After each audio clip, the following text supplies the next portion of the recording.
comment nous gérons les amitiés. Que ce soit les amitiés en tant que couple.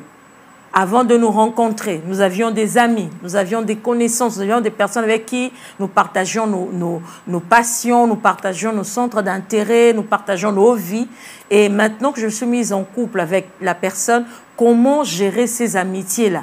Que ce soit du côté de l'homme, que ce soit du côté de la femme, comment nous, en tant que couple, nous gérons ces amitiés. Et raison pour laquelle nous avions même mis des questions, nous avions placer des questions, que les gens répondent, ce que les gens ont pensé, on attendait cela et nous avions, j'ai eu vraiment beaucoup de réactions, surtout des femmes, par rapport à l'amitié de son homme avec le sexe opposé. Alors c'est vraiment comment nous gérons cela, comment gérer ces genres d'amitié. Très intéressant. Il s'agit ici de parler un peu de le fait que vous ayez des amis, des personnes que vous appelez amis. Amis de même sexe, amis de sexe opposé, que cette personne, après, maintenant que vous êtes engagé avec la sœur ou le frère avec qui vous êtes engagé, en partant de vos fiançailles jusqu'à votre mariage, comment, et même pendant votre mariage après, la suite, comment se gèrent ces relations d'amitié. Pourquoi nous voulons traiter de cela? Parce que les relations, commençons déjà par là. Qu'est-ce que c'est que l'amitié? Moi, je préfère que Nadège nous donne cette définition de l'amitié. Comment on la voit ici? Alors, nous avions eu le temps d'écrire. Je vais définir l'amitié. L'amitié, c'est une relation basée sur une affection de contenu partagé. Une relation basée... L'affection, ce n'est pas basé sur des attraits sexuels. Ce n'est pas parce qu'elle est jolie, il est joli, j'aime ses courbes. Voilà, ce n'est pas cet attrait-là qui met les gens ensemble dans une amitié. Il doit justement ne pas exister. Cette forme d'attrait ne devrait pas exister pour qu'on parle en réalité d'une amitié. Mais le niveau de l'amitié, justement, dépend de contenu personnel que l'on est en train de partager. Alors, une personne peut être juste une connaissance. On partage quoi? On parle des sujets de tout le jour, on parle de sujets qu'on a vécu ensemble, on parle de tout et de rien, de l'actualité, oui. Des mêmes centres d'intérêt, par exemple. Où une personne est un collègue, les sujets changent. C'est les sujets du travail, les sujets qui nous sont propres au milieu de travail. Ou on a un ami. Voilà, on commence à parler de certaines choses qui concernent ta propre vie. On commence à échanger certaines réalités personnelles. Puis on a ce qu'on appelle un ami intime. C'est-à-dire, avec cette personne, on commence à parler vraiment de sujets personnels, des sujets intimes, de ce qu'on en est à l'intérieur de soi-même. C'est ce qu'on appellerait une amitié. On doit toujours se dire, dans l'amitié, il y a affection réciproque. Hein, ne te dis pas ami de quelqu'un qui n'est pas ton ami. C'est très important. Ça doit être réciproque et ça ne doit pas être basé sur des attraits sexuels. Cette personne n'est pas censée être de la même famille que toi. C'est généralement quand ce n'est pas un membre de la même famille que tout le sens de l'amitié existe en fait. Parce qu'après, quand il y a un lien de sang, il y a déjà d'autres formes des relations qui se définissent là-bas. Un ami, c'est quelqu'un pour qui tu n'es pas censé avoir des attirances sexuelles, mais avec qui vous partagez tellement une relation d'affection. Et voilà justement avec qui vous partagez progressivement le contenu de votre vie personnelle. C'est cela qu'on appelle un ami. Alors, comme le patient, je suis sûre que certaines personnes se disent, mais quand on se marie, on était amis. Ça, c'est d'abord la définition normale d'une amitié. Ce n'est pas basé sur des attraits sexuels, c'est basé sur une affection, un centre d'intérêt commun. Et ça arrive qu'après, ça peut évoluer. Avec d'autres personnes, ça évolue. Et après, il y a maintenant cette attirance, il y a ce changement d'amour qui arrive et qui fait que les gens se marient parce qu'ils étaient amis avant. Pour beaucoup de personnes, ils étaient amis, bon, pour nous aussi, amis avant, et puis après, ça s'est transformé en autre chose. Ça aussi, ça existe. Mais l'amitié pure, l'amitié normale au commencement, ça n'a rien à voir avec une attirance ou un attrait sexuel. C'est ce qui fait quoi? Qui les pousse à... Amitié, parce que si on veut parler des amitiés, le couple ici, tiens, on est obligé ensemble, voilà, de se décider de comment on voit ces amitiés. On a plein d'amis. Et on a notre couple. Les gens avaient des amis, maintenant ils sont en couple. Les amis, on les met où? Moi, je connais des couples où l'homme ramène les amis à la maison. Quand ils arrivent, la femme devient un peu comme une sorte, allez, je me permets les termes, c'est quand même un peu dur, mais je dois l'utiliser. La femme devient un tout petit peu comme une forme d'esclave, quoi. Le monsieur, il amène ses amis, ils vont manger comme pas possible et ils ont ce langage de l'appeler notre... ils ont un langage collectif pour désigner la femme, ce qui n'est pas mauvais, c'est culturel. Mais on dit, ah, moi c'est Nabiso, comme on dit notre femme.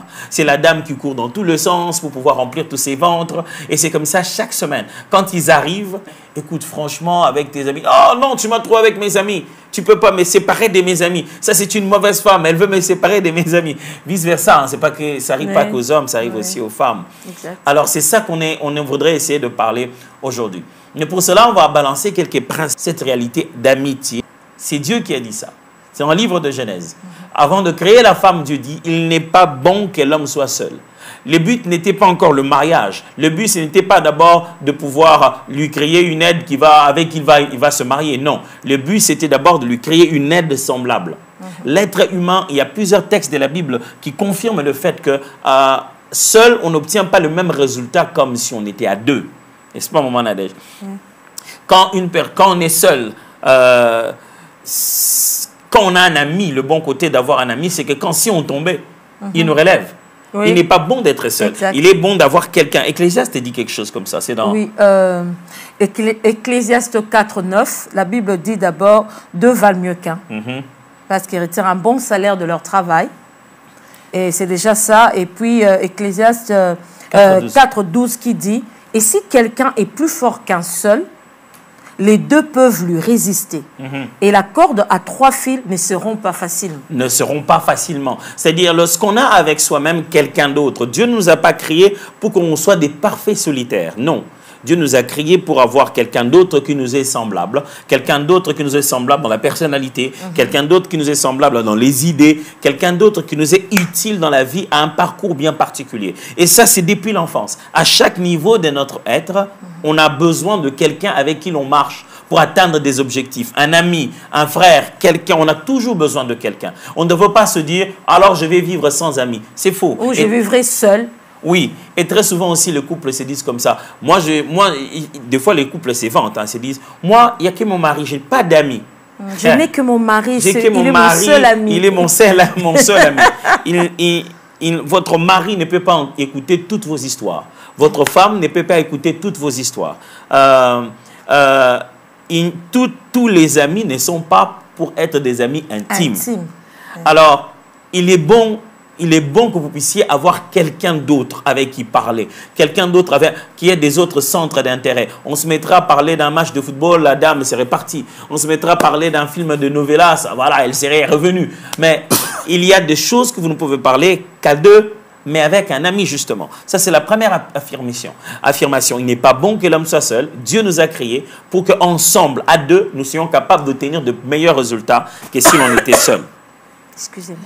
Deuxième chose que je voudrais dire ici, il y a de l'amour dans l'amitié. Très important. Oui. C'est-à-dire que le mot qu'on utilise ici pour dire ami ou amitié, sachez-le bien que même si en le définissant, on a parlé d'affection, ça c'est le français. Mais dans la langue biblique du grec, dans le Nouveau Testament, le même mot amour a près de 5 formes. Le même mot amour, aimer, le verbe aimer, il y en a de 5 formes. Et parmi ces 5 formes, il n'y a pas que le verbe eros, qui parle d'une forme d'attraction, d'une sorte de passion sexuelle.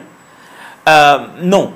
Il y a aussi philéo, qui parle de cet amour désintéressé, philanthropique. C'est cette forme d'amour qui permet d'avoir de l'amitié. Mais c'est de l'amour. Et c'est très important de se souvenir que dans toute amitié, il y a d'abord de l'amour. Il y a de l'amour dans l'amitié. Tu ne peux pas dire à quelqu'un, soit tu m'aimes moi, soit tu aimes tes amis. Non. Il aime ses amis, mais ce n'est pas le même amour. Exact. Alors, ce qui rend justement même le fait de l'amitié un peu dangereux, je pense. Oui, parce que quand est-ce que il y a danger, où est-ce que se trouve le danger? Quand est-ce que ça peut basculer? Comment faire la différence? Et ça, souvent, pour nous les femmes, quand un homme a une amie, on trouve ça dangereux. Non, on trouve ça dangereux. Alors, ils sont là, ils partagent, et puis, et après? Maintenant, tu te dis, et après? Ça va être quoi? Et après? Et après, ah, donc c'est un peu ça, la crainte souvent des femmes. Oui. Il y a donc de l'amour dans l'amitié. D'ailleurs, pour que tu te rendes compte que ton ami, je vais dire ton mari, ta femme, ton fiancé, ta fiancée, pour que tu te rendes compte que cette personne-là est son ami ou son ami, tu te rends compte qu'il l'aime, quoi. Dis, ah, mais tu n'as pas appelé ton ami. Tu peux sentir qu'il a une forme d'affection, une forme d'amour vis-à-vis de cette personne. Il aime vraiment cette personne. La troisième affirmation que je me réfère ici, c'est l'intimité est une nudité émotionnelle dont le conjoint devrait avoir la priorité. Je répète ça. L'intimité est une nudité émotionnelle dont le conjoint ou la conjointe devrait en avoir la priorité. Qu'est-ce que ça signifie? Si l'amour, il y a de l'amitié dans l'amour et que tout le monde devrait avoir un ami, c'est ce que la Bible demande. La Bible dit qu'on a des meilleurs résultats par cette collaboration en amitié. Mais vous devez savoir que le degré d'amitié appelé ami intime, le degré de la vie de l'être humain appelé intimité, c'est une forme de nudité. Quand quelqu'un accède à ce que tu as de plus intime émotionnellement, c'est comme s'il te voyait sans habit. Et l'intimité est un aspect de ta vie que seul, je devrais dire, seul ton conjoint ou seule ta conjointe devrait normalement voir. Et puisqu'on parle ici en termes émotionnels, alors j'aimerais utiliser ça en disant ceci, que seul ton conjoint ou ta conjointe devrait en avoir la priorité. Parce que c'est émotionnel, quoi. Alors donc, quand tu amènes quelqu'un dans ton intimité, c'est comme si tu t'es déshabillé devant lui. Et tu dois te poser la question, devant qui? Je peux le faire. Voilà. On commence à atteindre un autre niveau ici. Je ne sais pas comment. Qu'est-ce que toi tu en penses? Oui, c'est un autre niveau parce qu'on a plusieurs, comme on a dit, plusieurs sortes d'amitié, si on peut dire. Ce n'est pas tout le monde qui est dans l'intimité. Ce n'est pas tout le monde à qui je peux tout partager. Je peux dire des choses peut-être qui me perturbent.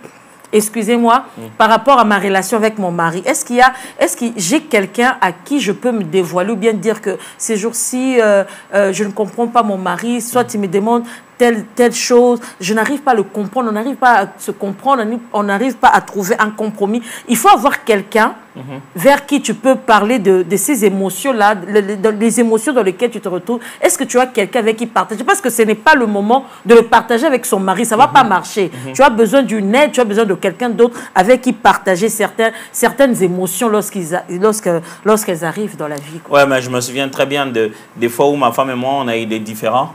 Et puis, il fallait parler à quelqu'un.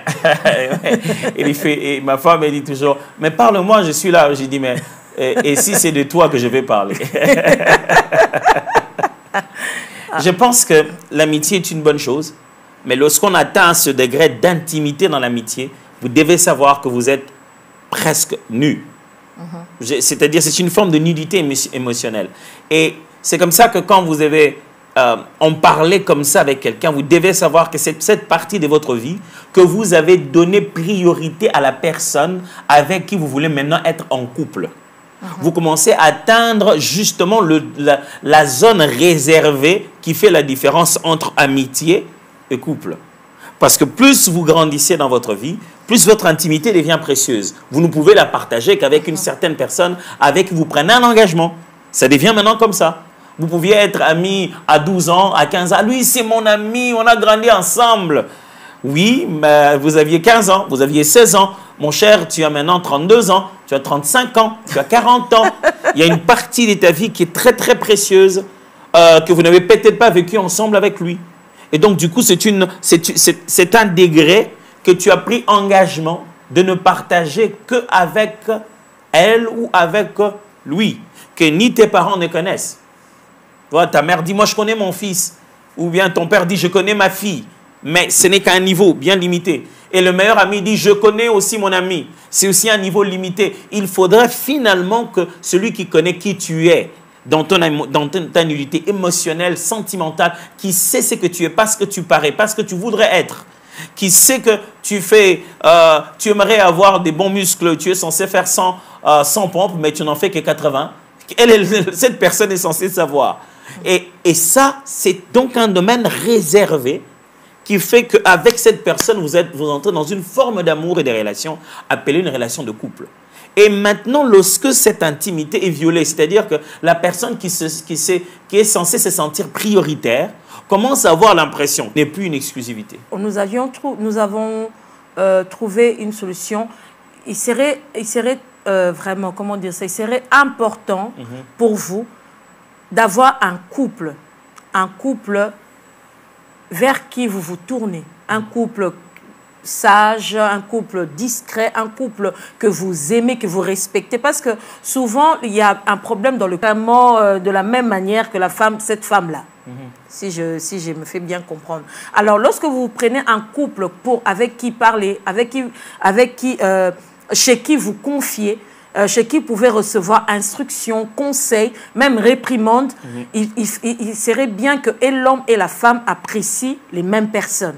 Alors, c'est vers ces mêmes personnes, même quand j'ai des différends avec mon mari, je l'informe, je lui dis, je pense que au niveau où on ne se comprend pas, je préfère aller voir la personne et parler avec elle. Je l'informe, même si on est dans des différends, on ne comprend pas, alors je vais voir la personne, je parle avec cette personne et lui aussi peut le faire vice-versa, il part voir l'homme. Deux fois, lorsque je ne comprends pas très bien mon mari, je me dis, ok, si je pars voir la femme, peut-être qu'elle va se mettre dans mes émotions. On ne saura pas bien comprendre. Alors, je vais voir l'homme.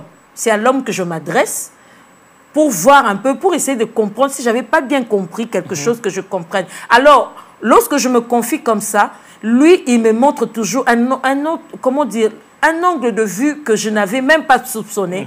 Il peut me dire non, ce n'est pas de cette façon. Regarde, c'est comme ça, c'est comme ça. Alors, lorsque je reviens, je sais maintenant comment aborder la chose qui nous a, comment dire, qui nous a emmenés dans les incompréhensions.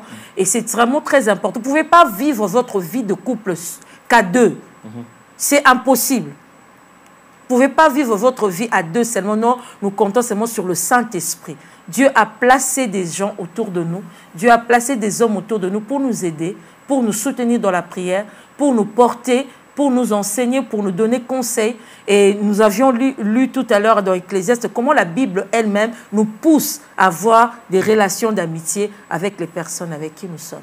Donc, on venait de dire, l'amitié, il y a l'intimité dans l'amitié, c'est comme une nudité émotionnelle qu'il ne faudra pas exposer à tout le monde.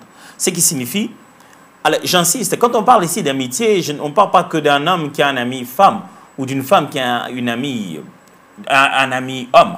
J'ai inversé. Hein. J'ai dit ça à l'envers. Hein. Je sais plus. C'est un homme qui a une amie femme, ouais. Parce que c'est là où il y a le problème, surtout pour nous les femmes. Nous, on a le problème quand l'homme a une amie. Ça te dérange. Mais qui vous a dit que nous, on n'a pas de problème quand la femme a un ami? On ne dit pas, c'est pas parce qu'on ne dit pas. Le problème, c'est ça, vous ne dites pas. Nous, nous on n'est pas des diseurs, on est des faiseurs. Vous ne dites pas. Le jour où on vous voit quelque part, pas très bien, vous verrez ce qu'on va faire de ce qu'on n'a pas dit. Alors, ici, j'aimerais d'abord dire que l'amitié, ce n'est pas seulement de cette amitié-là que l'on parle. On parle d'abord de l'amitié de façon générale. Oui. Parce qu'il y a aussi des amis de même sexe, c'est-à-dire un homme qui a un ami homme, mais cette amitié devient si toxique que c'est en train de déséquilibrer la famille. Il lui prête de l'argent à tout moment, il vient à des heures tardives, il te parle avec un ton de supériorité, comme si lui aussi était ton mari. C'est la même chose. La femme peut avoir aussi une amie femme, mais qui change complètement son comportement, qui commence à l'influencer, commence à te traiter d'une manière, tu te dis, ma femme a subi quelques influences de la part de quelqu'un. Ou en même temps, c'est vraiment là où les femmes ont un problème, parce que soit l'amie, toi, femme, tu commences à constater qu'elle a quand même elle a certains airs quand elle est face à ton mari. Tu commences à voir, elle se comporte un peu comme aussi, elle était comme une deuxième épouse, quoi. Des choses comme ça. C'est là où les femmes vraiment se fâchent, quoi, à partir de ça. Parce qu'elle se dit, mais pourquoi elle se comporte comme ça? Pourquoi elle est comme ça? Pourquoi elle agit comme ça? Ce n'est pas son mari. Au fait, c'est aussi ça qui pose beaucoup de problèmes. Alors, toutes les femmes qui ont des amis suspects. Elles sont des bons amis, mais se demandent ce que c'est. Mettez juste une flamme, comme celle qui est en train de sortir dans la cheminée, là. Une bonne flamme qui veut dire que il y a des suspects autour de moi. Alors, Alors, donc, qu'est-ce que je veux dire? Ah là, je vois quelques flammes. Hein. Il y a quand même des flammes. Beaucoup plus de rire que des flammes, parce que la question est quand même un peu... Alors, si donc l'amitié a une dimension qui est une forme de nudité émotionnelle, le prochain principe se dit ceci. Il est dangereux d'exposer son intimité à une personne de sexe opposé. Exact. Vous voyez ça? Il en va de soi. La logique est là. Si il est bon d'avoir un ami et que l'amitié est justement de l'amour à l'intérieur et que l'intimité, c'est une forme de nudité. À partir de ce moment, il est dangereux d'exposer son intimité à une personne de sexe opposé. Parce que c'est comme si tu exposes aussi en même temps ta nudité. Et c'est pour ça que très souvent dans des couples, c'est un moment où le couple a quelques incompréhensions, et ce sont des incompréhensions qui arrivent certes entre la première année du mariage, entre première année et deuxième année, parce que c'est le moment où vous êtes désillusionné, et puis ça revient vers vos 5 ans, c'est parce que c'est à ce moment où vous commencez à vous fatiguer de vos efforts fournis d'investissement, et vers le 9-10 ans, c'est au moment où vous n'avez plus rien à faire, vous en avez ras-le-bol. C'est calculer ces choses-là. Mais ce qui est sûr, c'est que à des moments comme ceux-là, on devient fragile, on ne parle plus à l'autre et on commence à parler à quelqu'un d'autre. C'est là que même les collègues de travail, même les anciens amis, même les ex, qui que ce soit d'autres avec qui on avait une forme d'amitié, puisqu'on se trimballe avec une forme d'intimité qui est une nudité émotionnelle. Si on se met à l'exposer chaque fois, on commence à être nourri. Cette personne-là, quand vous prenez les téléphones, hey, ça va, tu es arrivé à la maison, tu es arrivé chez toi. Oui, bon, moi aussi je vais dans mon enfer là, hein, vraiment prie pour moi. Ça va commencer comme ça par prie pour moi, après... Prie pour moi, et puis on peut manger un petit bout au restaurant pour te déstresser un peu, et puis finalement après ça devient autre chose, parce que ce sont les émotions là. Et... Mais en même temps, allez, soit dit en passant, on dirait que les femmes de foi, ils ont l'impression qu'elles sont plus fortes dans cette affaire. Ce n'est pas une question d'être forte. Au fait, les femmes ont souvent des principes rigides. Nous, on n'a pas des principes rigides. Non, on n'a pas dit cela. Les femmes, au fait, ont des principes tellement rigides que ça les protège. Une femme peut observer. Parmi les hommes qui sont autour d'elle, elle commence à constater qu'un homme, là, s'approche un peu trop. Elle met des barrières directes. Même si elle ne veut pas en faire un plat, elle met une barrière. Mais nous, maintenant, les femmes, lorsque nous observons nos maris, toi, tu vois que la femme, là, la fille, là, elle est suspecte. Tu le lui dis même. Mais non, il fait comme si...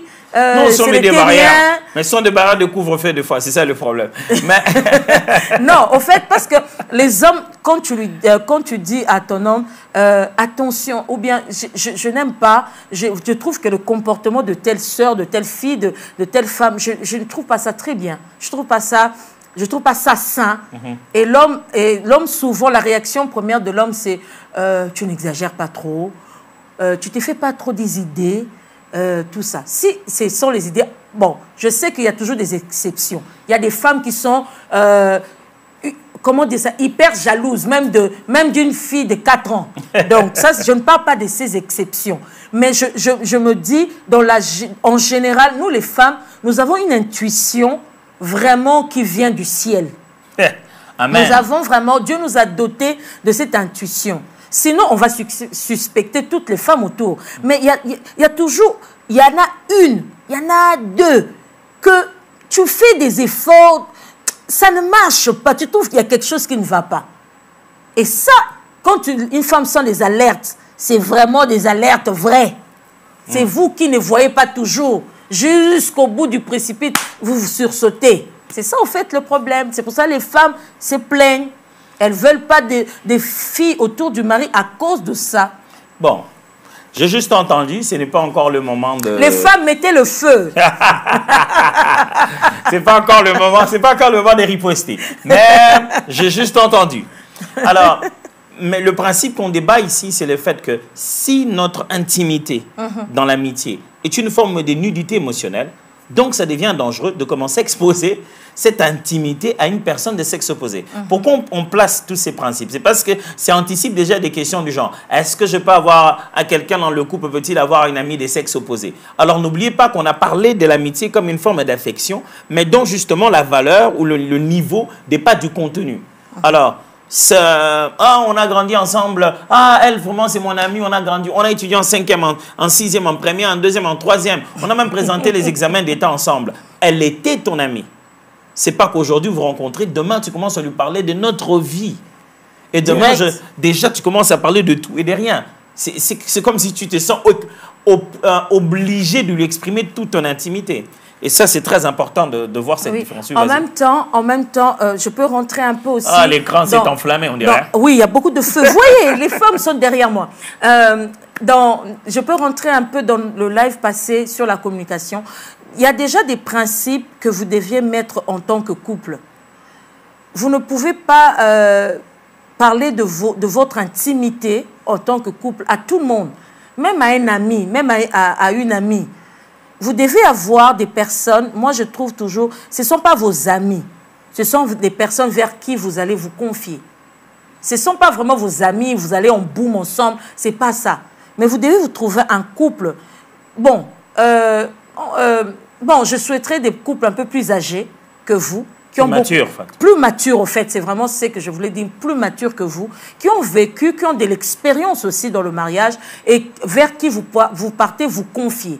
Des personnes modèles, des personnes qui craignent Dieu, des personnes très discrètes, que les gens peut-être ne savent même pas que vous vous confiez à ces personnes-là, et vous partez vers ces personnes pour vous confier. Vous ne pouvez pas confier vos problèmes de couple à une amie, à un ami. C'est trop intime. Beaucoup, j'ai eu, depuis qu'il y a eu l'annonce de ce live, il y a des femmes qui ont écrit, il y a des femmes comme ça, elle s'est confiée, elle avait l'habitude de se confier, de parler de son mari à cette amie-là. Cette amie commençait maintenant, elle connaissait maintenant les faiblesses de l'homme et elle a su détourner l'homme. Elle lui a ravi son mari. Alors, c'est très important de couple, même quand tu as mal, vous devez vous fixer en tant que couple. Quelles sont ces personnes vers qui nous partons lorsque ça ne va pas, lorsque quelque chose, il y a une incompréhension, vous vous trouvez, vous décidez, comme je l'ai dit tout à l'heure, d'aller vers ce couple. Vous ne pouvez pas vivre votre vie de couple seul, isolé, à part. C'est très dangereux. Vous devez toujours avoir des personnes que vous respectez, ces personnes, lorsque même ils vous réprimandent, vous obéissez. Ces personnes que vous écoutez, vers qui vous avez, comment dire, pour qui vous avez ce sentiment de respect. Et c'est très important pour un couple. Fantastique. Alors, encore deux principes et puis on se met à répondre aux questions déjà.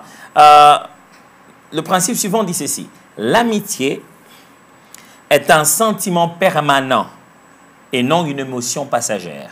Exact. Pourquoi j'ai dit ça? L'amitié est un sentiment permanent et non une émotion passagère. Pour quelle raison? On énonce ces principes parce que ça anticipe déjà une question. Celle de se dire, est-ce qu'on peut rester ami avec son ex? Est-ce qu'on peut garder de bonnes relations avec quelqu'un avec qui on avait déjà eu une forme d'intimité? Ça veut dire ceci. Quand on est ami avec quelqu'un, ça commence à devenir un état d'esprit qu'on a vis-à-vis de cette personne-là.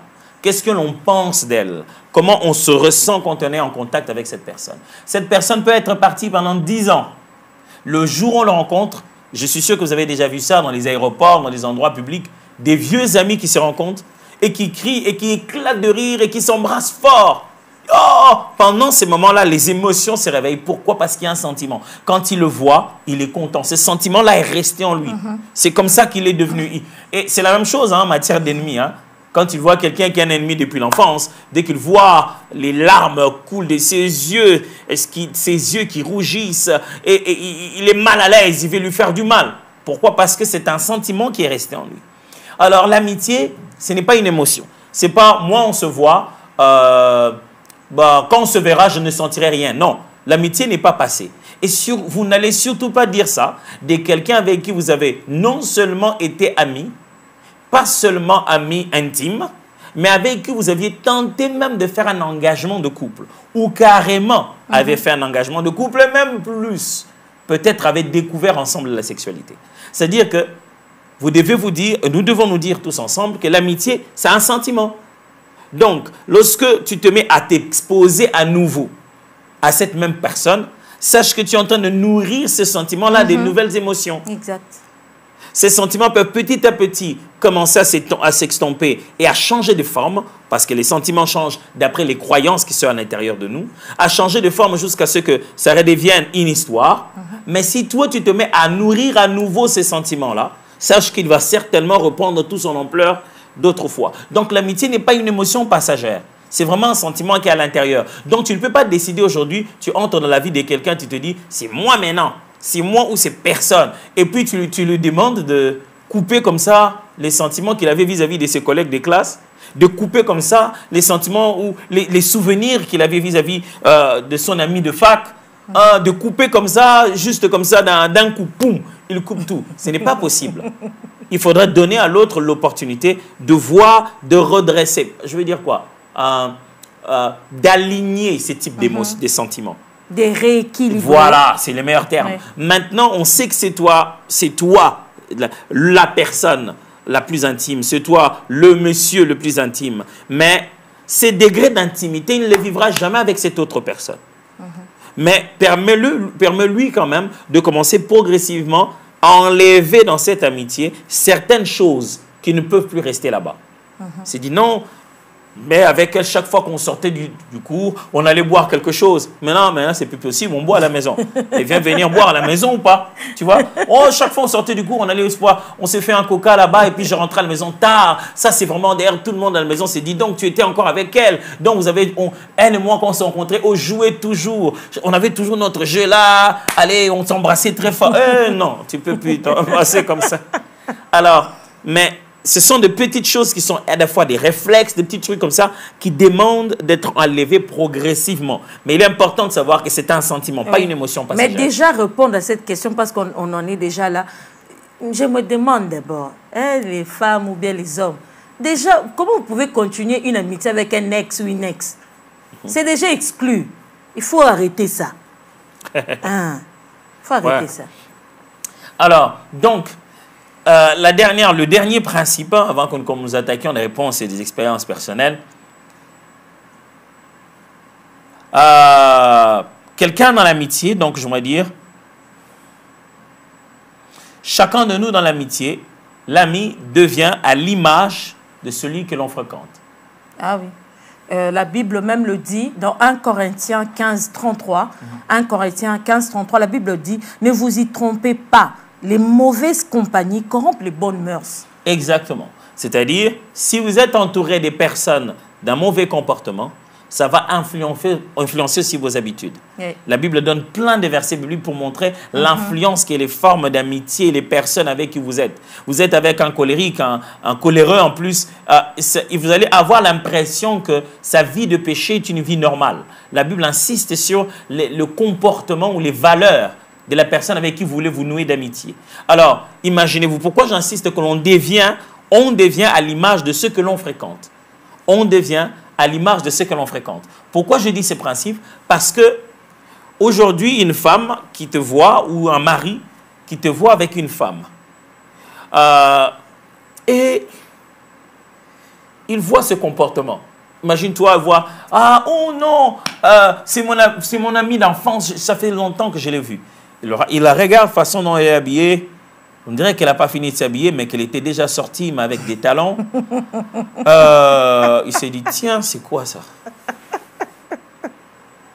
Et demain, ton mari arrive, et il est arrivé à la maison, au moment où tu t'attendais, il demande, hey, chérie, je sors.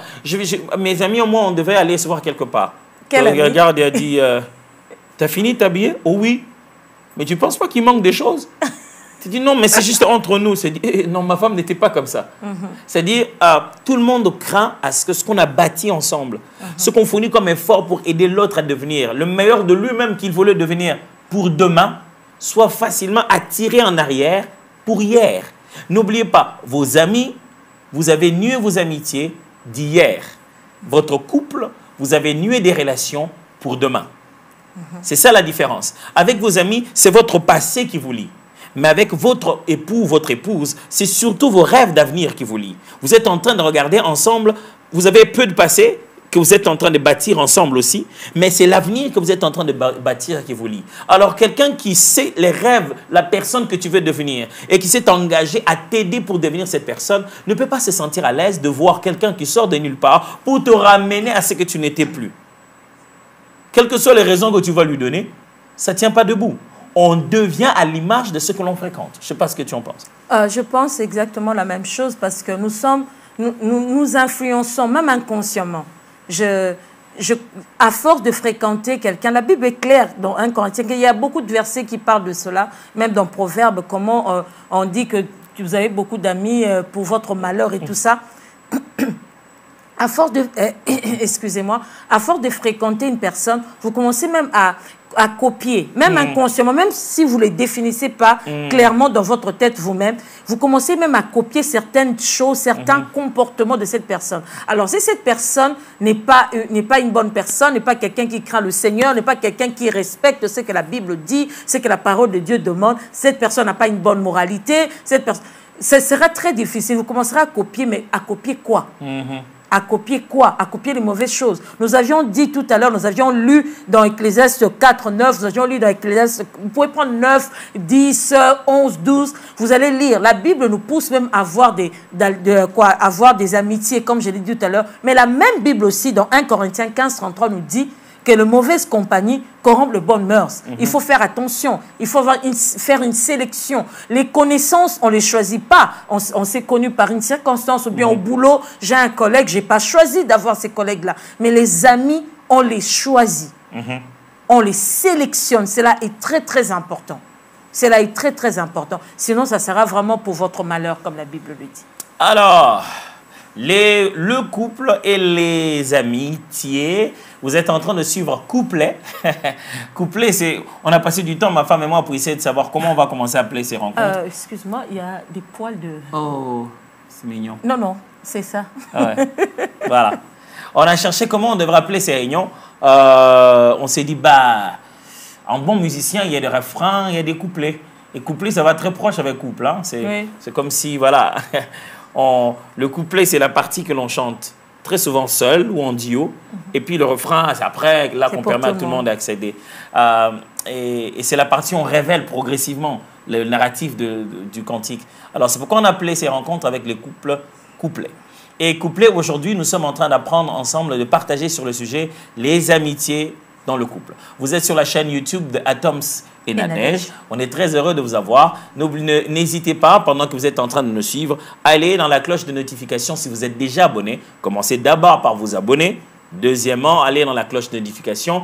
Cliquez là-dessus pour que vous puissiez chaque fois avoir la notification et savoir quand est-ce que nous sommes en train de faire un nouveau programme ou pas. Je sais que vous êtes certainement trompé de vous abonner. Alors, si vous n'êtes pas au moment des questions... Histoire de contrôler le téléphone de ton partenaire. Ouais. Je veux bien entendre ça. Moi, j'aimerais bien répondre à cela.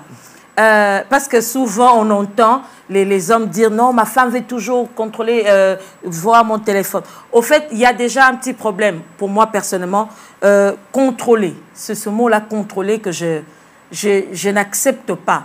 Parce que je ne suis pas James Bond pour espionner ou bien contrôler. Ça, c'est pas le bon mot, je peux dire ça. Mais je pense qu'en tant que couple, nos téléphones ne sont pas quelque chose, ce n'est pas une bombe. Mon mari ne travaille pas dans la brigade anti-mine pour que son téléphone soit caché, que je ne voie pas. Ça, j'ai jamais entendu ça avant. Alors, ce n'est pas une question de contrôle. Moi, il peut arriver des jours où je ne touche même pas au téléphone. Quand je dois prendre le téléphone de mon mari, que je ne me sente pas menacée, que je ne me sente pas comme si je péchais ou bien je commettais un crime. Il faut que dans le couple, nous ayons la liberté. Ton conjoint, ta conjointe peut prendre ton téléphone. Cette liberté dans le couple d'avoir son téléphone. Moi, deux fois, je sursaute même que j'ai le téléphone de mon mari. On a confondu l'autre partie avec le téléphone de l'autre. Ça arrive. J'ai passé de moments de grossesse très difficiles spirituellement. Alors, Alors, une fois, il a laissé, pas dans notre première maison, on était en étage et tout, il a laissé son téléphone, il avait complètement oublié. Je prends son téléphone, j'étais là, dès que j'entre dans les messages, je trouve, pasteur, il faut prier pour maman Nadège. On a vu dans une vision qu'elle était partie accoucher, elle est morte. Pasteur, on a eu une vision, elle est morte avec le bébé. C'était que des messages d'esprit de mort et tout ça. J'ai compris pourquoi mon mari ne voulait pas que j'aie accès au téléphone en ce moment-là. Mais dans la vie de tous les jours, le téléphone est là. Dès qu'on arrive, on dépose tous nos téléphones au salon, commence à aller même tombe dans le verbe contrôler. C'est qu'il y a, elle soupçonne ou bien il soupçonne de ses cartes bancaires. J'ai tout. Ce n'est même pas que j'ai fait une pression, bien donne-moi lui-même. Dès qu'il a une carte et tout ça, il t'envoie lui-même sur WhatsApp. Regarde le nouveau code de telle carte. Alors, je pense qu'en tant que couple, on doit être libre de... On doit avoir accès à la vie de l'autre. Nous avions parlé ici de l'intimité. Ça va jusqu'aux cartes et jusqu'au téléphone. Le mal avec le téléphone, c'est qu'il a tendance à créer un autre degré d'intimité dans un couple. Or, on vient d'expliquer ici, l'ami vient jusqu'à un niveau, pouf, on met quand même les limites, parce que ce degré d'intimité appartient au couple, au conjoint ou la conjointe. Maintenant, les téléphones viennent, commencent aussi un autre degré d'intimité que tu ne veux pas accorder à ton couple ou bien à ta conjointe. Ce qui veut dire, c'est quoi ça? C'est quoi cette autre relation qui a dépassé maintenant la relation de couple? Si ce sont des relations ou si ce sont des informations top secrètes, je ne sais pas moi quoi que ce soit, l'autre est du moins informé que voilà, pour le cadre de travail de mon mari, il y a ceci comme l'élément. Bien sûr, on en arrive toujours à il y a des choses pareilles. Mais allez, franchement, ton téléphone de A à Z, il n'y a même pas de message de ta mère, de ton père, de tes amis. Il y a que, à cause du fait que le téléphone crée une autre forme d'intimité, ça devient très intriguant pour l'autre. Oui. Parce qu'il s'est dit, mais il est pas là, un outil de travail. Tous ceux qui me connaissent, ils savent. Donc, je l'utilise, quand j'appelle, quand j'ai besoin. Allez, c'est un outil de travail. Quand je n'ai pas besoin, je le laisse. Et donc, Nadège a accès à ce téléphone quand elle veut, quand elle voudrait. Je pense que plus elle peut y aller, voir les informations qu'elle veut, sans que je ne sursaute. Oh, je me souviendrai toujours une fois, on était à table, on travaillait. Je me souviendrai très bien. On était en train de faire une réunion de Raymond Worship. On était à 3, il y avait moi, il y avait Mariam Seya, il y avait Trésor Bientouadi. On était à la maison chez nous en train de travailler. On faisait du travail, je crois que Nadège devait être à la cuisine, elle préparait quelque chose. On était là en réunion, un SMS arrive dans mon téléphone. Je me souviens bien, on était encore à Kinsuka. J'ai un SMS sur mon téléphone qui dit « Je t'aime ». Oh, en pleine réunion. Bon, on était en réunion, je ne l'ai pas vraiment dérangé. Je demande aux autres, est-ce que je leur dicte le numéro? C'était un numéro inconnu. Je leur dicte le numéro. Est-ce que vous avez ce numéro dans votre téléphone? Peut-être que c'est quelqu'un qu'on connaît et ça va sortir sur les autres téléphones. Et puis pas, non, je n'en ai pas. Non, je n'en ai pas. Je dis, oh, c'est bizarre ça. Et j'ai laissé ça et on a continué la réunion et on a oublié. Donc, on a oublié. Et puis, je crois peut-être... J'ai dit, je ne veux même pas de quoi il s'agissait. Moi, je dis, c'est qui, de quoi? Il dit, ça. Généralement, ça, on ne dit pas. On montre seulement. Elle me montre le téléphone, je regarde, je dis, oh, c'est arrivé ces jours-là seulement sur mon téléphone. Quelqu'un m'a écrit, je t'aime. Je ne sais même pas qui c'est. Quelques 2-3 jours après, la même personne m'a encore écrit, je t'aime. Après, la même personne m'a encore écrit, peut-être 2, 3, 4, 5 jours après encore, je t'aime. Et j'ai découvert que c'est un frère qui m'écrivait des messages comme ça. Oui, les frères très zélés qui viennent m'exprimer que voilà, pasteur, je te considère beaucoup. Et regarde quelle scène il allait mettre en... Je pense que ce jour-là, la beauté de cette journée-là, c'est le fait que elle pouvait me regarder dans les yeux et croire et savoir que ce que je lui disais, c'est la vérité. Parce que je n'étais ni paniqué, ni dérangé, je ne cachais rien. Il est certes vrai que les informations qui sont contenues dans le téléphone de ma femme en cet instant, je ne les connais pas toutes. Celles qui sont dans mon téléphone, non pas. Oui.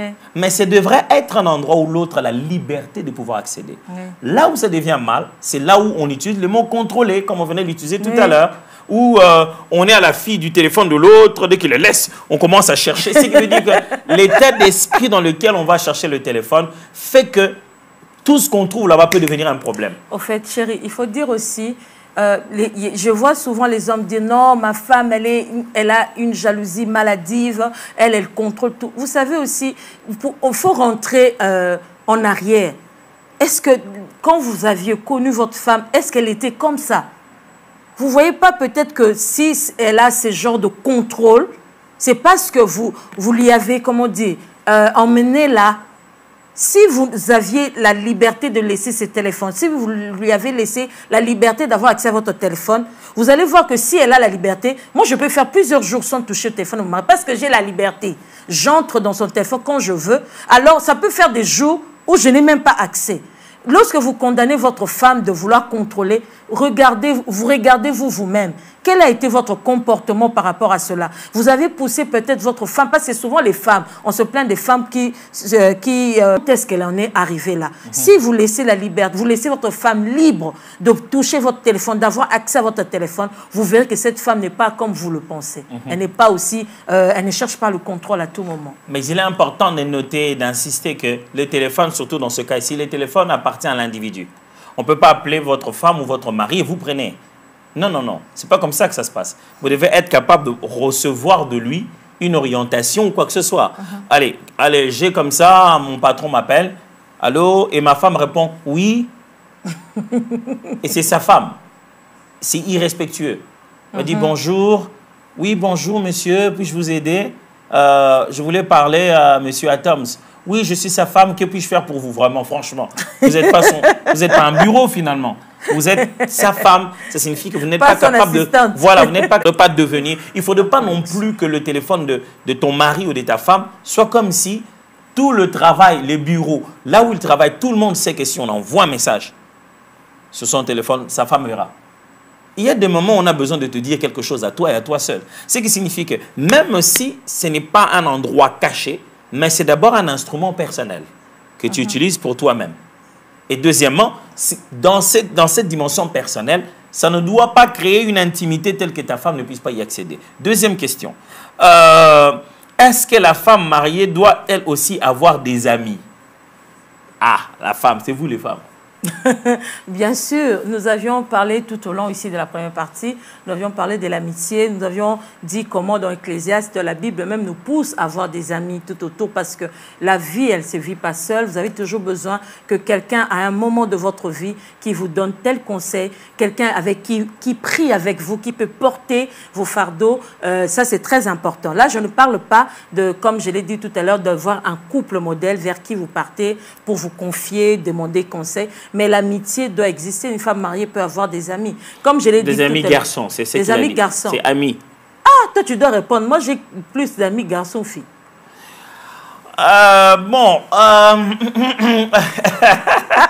Est-ce qu'un garçon, une femme mariée peut-elle avoir des amis? Alors, si vous nous avez bien suivis, nous avons nuancé les dits. Mais elle a besoin d'avoir un ami. Parce qu'à des moments, comme on le disait, je le disais tout à l'heure, à un moment, elle a besoin de parler à quelqu'un, de parler à cette personne de moi. Il dit, bah, voilà, j'arrive pas dans mon couple avec Tom, ça. Mais c'est quelqu'un de discret, ainsi de suite. Il est important d'avoir un ami.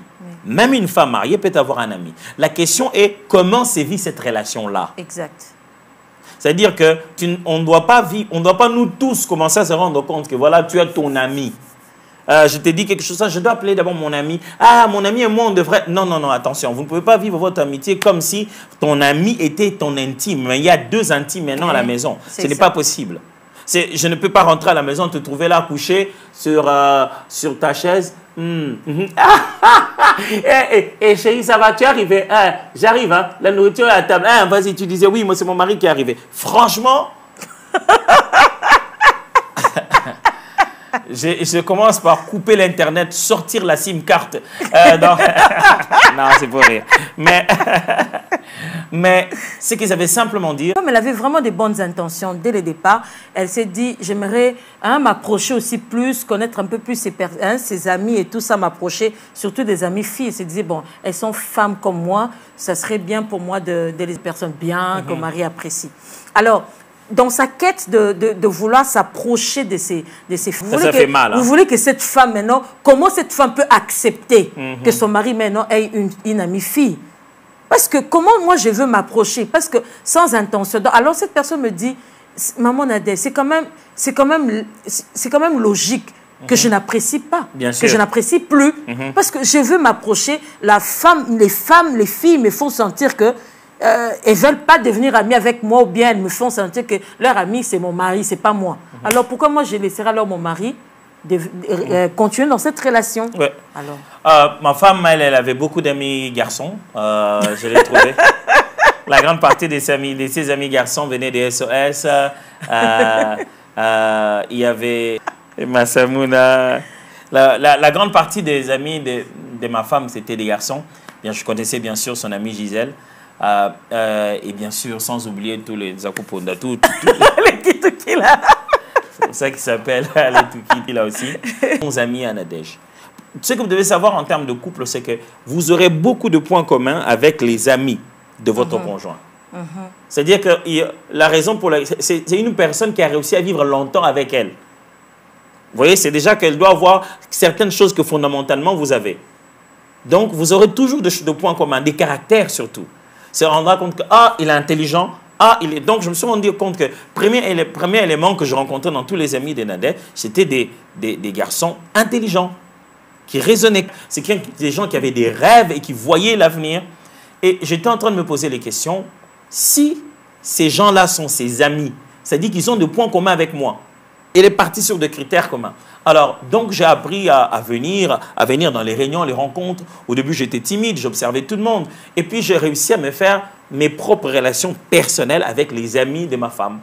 Au point que je sais les appeler, on peut parler nous-mêmes. Et donc, je me rends compte que, en fait, il m'a fait un don. Le fait que l'autre amène ses amis, ses camarades dans la relation, c'est un cadeau qu'il t'offre en réalité. Yeah. Ces personnes-là peuvent devenir une meilleure bénédiction qu'ils ont même été pour elles-mêmes. Donc, il les a peut-être même prévues pour toi. Mais là où ça devient un choc, c'est quand ces amitiés n'arrivent pas à passer. C'est-à-dire que les hommes qui seraient amis à ta femme, ils boudent. Hein. Ils disent, bon, ton mari est là. Bon, moi, ton mari, ça ne marche pas. Hein, je ne comprends pas. Le vibe, vous pouvez vraiment vivre une relation où, voilà, tu es l'ami de celui qui ne me s'entend pas avec moi. Comment peux-tu être un ami de mon ennemi? Ça me met mal à l'aise. Mari et femme ne marchent pas ces jours-ci. L'amitié nous sauve. Parce que nous connaissons, nous avons les points communs. Et ça, c'est très important. Je sais, c'est toujours bien d'être ami de votre femme. Et l'homme a droit aussi à avoir des connaissances qui ne sont pas toi. Oui. Oui. Est-ce qu'il est obligatoire? C'est ça les termes que je ne voudrais pas ici. Ce n'est pas comme si, bon, écoute, toi tu as un ami, garçon, moi aussi je vais aller me chercher une amie. Non, non, non, non. C'est pas comme si vous êtes obligé d'avoir une amie absolument des sexes opposés. Donc, moi, un homme, je dois absolument avoir une amie. Enfin, ça ne signifie pas ça. Ne vous faites pas des amitiés au propre malheur. Alors, donc, ça veut simplement dire que c'est faisable. Et sur chose de secret encore, il faudrait toujours tout ramener. Moi, je me souviens même une fois, nous sommes allés à Charlotte, aux États-Unis.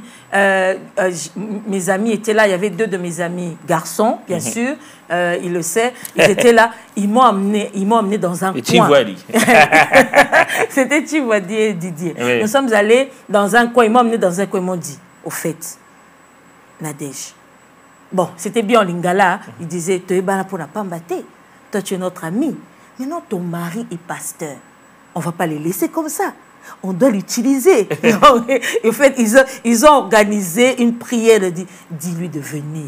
On veut prier, on veut avoir sa grâce. Au fait, comme mon mari le disait tout à l'heure, tu as des amis, il faut les ramener. Il faut comment dire ça? Il faut les ramener vers toi. C'est pas les amitiés, on ne les cache pas.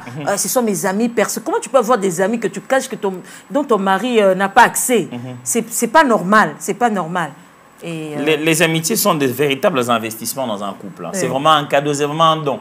Vous avez vraiment amené d'autres personnes, d'autres personnalités. On va finir avec cette question-ci. Pensez-vous que toutes les vérités sont bonnes à dire dans un couple ou bien raconter votre passé à votre partenaire? Est-ce que ça...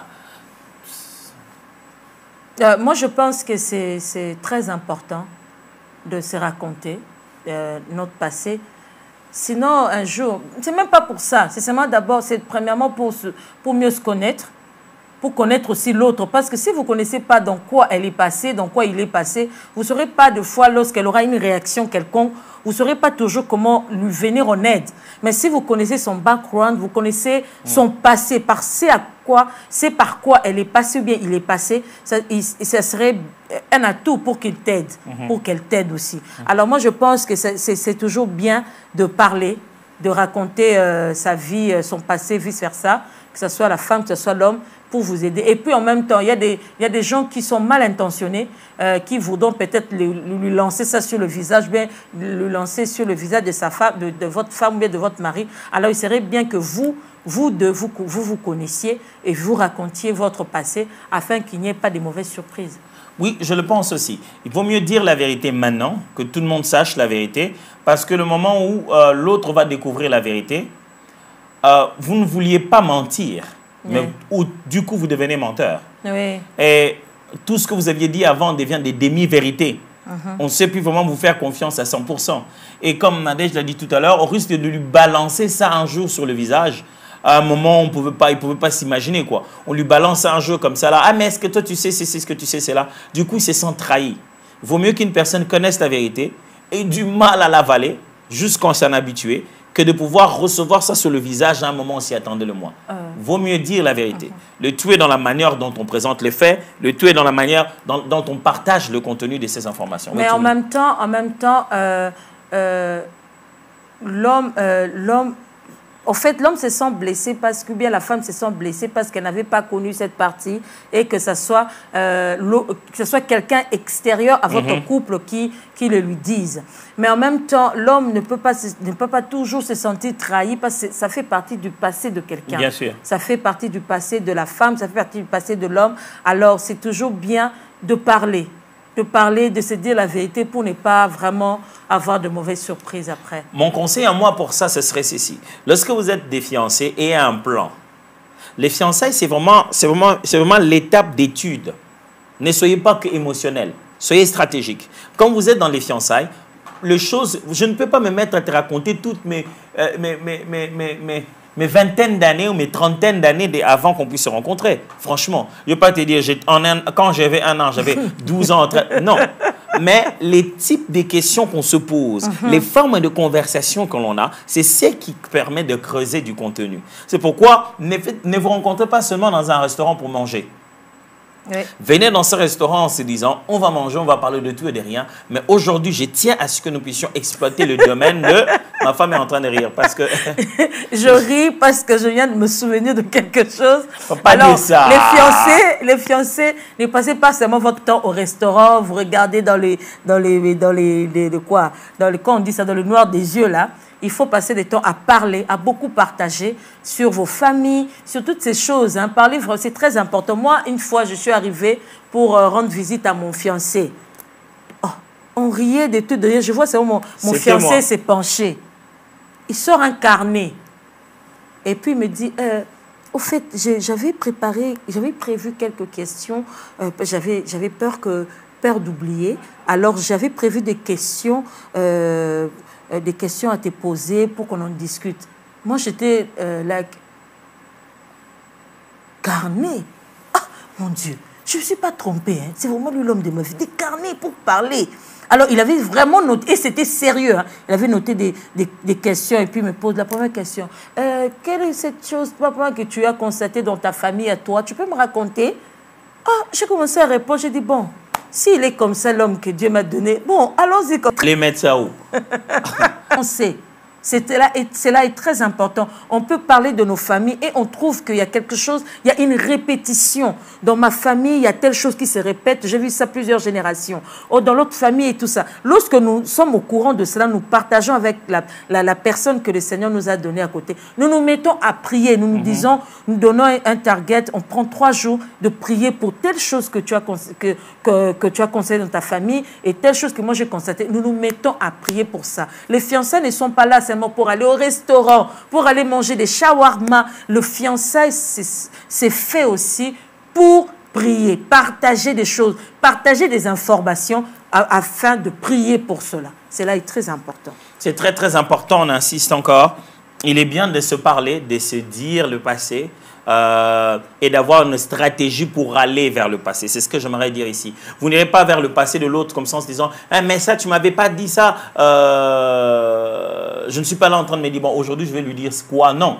Les conversations telles qu'elles vont, c'est là que les contenus se font découvrir justement. Alors, il est très important que dans le couple, on ait surtout quand on est dans cette période des fiançailles, on soit stratégique dans le type de questions à se poser. Bon, je ne vous demanderai pas de préparer nécessairement un carnet. Maintenant, vous pouvez le mettre dans votre téléphone de façon discrète. Voilà, moi, à l'époque, comme je dis, il n'y avait pas de smartphone. Il n'y avait que les téléphones avec, voilà, j'ai dû faire avec les moyens de bord. Mais c'est juste pour que vous puissiez être un peu plus intentionnel. Très souvent, les fiançailles aujourd'hui se vivent comme ça, juste comme un grand tralala. Et puis après, des tours, on se voit, on se met sur les pages, on se met sur comment on appelle ça, les statuts, on a des photos à genoux et tout. Et puis après, on se marie et c'est encore la fête. Et puis, vous vous rendez compte que ce sont deux parfaits inconnus qui habitent la même maison. Ils n'ont pas eu le temps de savoir à qui ils ont affaire. C'est quand on parle de ces genres de choses, et pourquoi aussi, pourquoi on doit se dire ces choses, et parler de son passé. Je peux rencontrer dans ma vie, dans mon futur, pardonnez-moi, quelqu'un de son passé. Si je ne connais pas la position ou les attitudes de cette personne vis-à-vis d'elle, je peux devenir exposé. Tu vois, je travaille avec quelqu'un, mais elle ne m'a jamais dit qui était cette personne-là.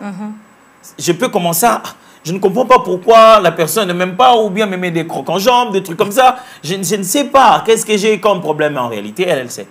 Mais si elle m'a déjà dit à qui j'ai affaire, mes attitudes, je serai un peu plus différent. C'est vrai que des fois, on a tendance à craindre le mal, à craindre, à se dire, ah, il va réagir comment, maintenant ça va faire comme ça. Laisse-lui la responsabilité. Tu ne peux pas être juge parti. Tu ne peux pas décider de lui dire l'information et tu vas décider aussi de comment il va réagir. Tu n'en as pas le droit. C'est un vécu, surtout quand c'est ton passé, comme Nadège a déjà dit, c'est ton passé. Alors, partage ce passé-là et laisse-lui à lui-même la responsabilité de savoir comment gérer. Ça ne va pas toujours lui faire plaisir si le passé était négatif, mais il doit avoir le temps de le gérer et se rassurer. Tu ne connais pas l'assurance qu'il y a quand quelqu'un vient s'asseoir à côté de toi en essayant de se moquer de toi ou subtilement essayer de te faire sentir que bon, il maîtrise mieux le passé. Et tu lui dis, ah non, mais tu parles d'un tel, oh ma femme en a parlé. Hein. Tu sais, quand elle était, tu te rends compte qu'il parle librement du passé de sa femme. Tu dis, bah, il est à l'aise avec. Du coup, même cette stratégie qu'on voulait utiliser pour pouvoir faire du mal ou faire du mal à notre couple, on a fait perdre à l'ennemi ses moyens et sa force. Je sais que ça fait quelque temps que vous nous suivez et vous êtes en train de suivre Couplet, qui est donc ce programme qui est fait par... quelques perturbations, mais sûr. Nous voulons vous rassurer que la vidéo qui sera laissée sur YouTube aura toutes les parties, ça sera en entièreté. Donc, c'est ce programme que nous avons, Nadège et moi. Donc, je suis Atom Soumouma. Donc, Nadège. Et ensemble, nous avons tout ce temps à partager avec vous dans le couplet. Et c'était le programme de ce mois-ci. On s'est décidé de faire ne fût-ce qu'une fois le mois, un moment où on échange avec les couples. On est en train de réfléchir sur le meilleur moyen de rendre ça encore interactif à un niveau très, très élevé. Moi, mon rêve à moi, c'est qu'on fasse vraiment un show où on est tous ensemble, où on passe le micro, et que les gens posent des questions en présentiel. Qui sait, peut-être le mois prochain, ça pourrait peut-être être en présentiel. Et les autres s'ouvrant en live à distance. Mais vous avez suivi Couplet et nous sommes très, très, très, très heureux. Vous avez été très nombreux, jusqu'à 3000 J'ai vu des questions qu'on ne peut même pas toucher là-bas. Mais le but aujourd'hui, c'était de partager cette matière ici. Avant de vous quitter, nous allons prier ensemble. Je vais prier et nous allons nous séparer. Oh Seigneur, nous te disons merci pour ce soir, pour ce temps passé en ces lieux. Seigneur, tu nous as donné ce fardeau. Voici plusieurs années pour les couples. Et Seigneur, nous voici en train de commencer à le faire aussi. Alors nous croyons, Seigneur, que ces personnes qui nous suivent ne suivent pas en vain. Nous croyons que, Seigneur, tu nous fais passer par beaucoup de choses. Tu veux te servir aussi de nous pour aider beaucoup de couples. Ce n'est pas parce que nous sommes parfaits, loin de là. Surtout pas. Tu te sers toujours des personnes qui sont imparfaites. Mais Seigneur, tu les choisis pour passer au travers de ces personnes afin de te manifester comme Dieu. Seigneur, je prie pour ces couples qui ont des difficultés, ces couples qui n'arrivent pas pour qui les amitiés deviennent une écharde, pour qui les amitiés deviennent une occasion de chute. Seigneur, je prie que chacun se regarde Oui. Que chacun regarde comment le couple est en train de se détruire. Oui, Seigneur. Que chacun arrive à prendre des bonnes décisions. Pour dorénavant, comment changer, comment équilibrer les amitiés dans le couple. Lorsque tu mets les gens ensemble, la personne, ton conjoint, ta conjointe doit devenir la personne la plus importante. Alors, Seigneur, je prie pour que la conjointe, le conjoint, devienne la personne la plus importante de la vie de ce couple, Seigneur. Je t'en prie, Seigneur, fais-le. Fais-leur grâce. Seigneur, nous sommes passés par des incompréhensions, par beaucoup de choses. Souvent, quand j'entends les gens, oh, le couple, tellement le couple, c'est beau, ils sont parfaits. Mais le couple que les gens voient parfait, ils sont passés par beaucoup de choses. Alors, Seigneur, je prie que tu aides aussi ces gens qui nous suivent, Seigneur. Que tu les aides, Seigneur, à régler leurs problèmes pour marcher dorénavant avec une grande vitesse. Au nom de Jésus-Christ. Père, merci. Nous prions que ce contenu change des vies, transforme des cœurs et pousse les uns les autres à lâcher les armes des guerres.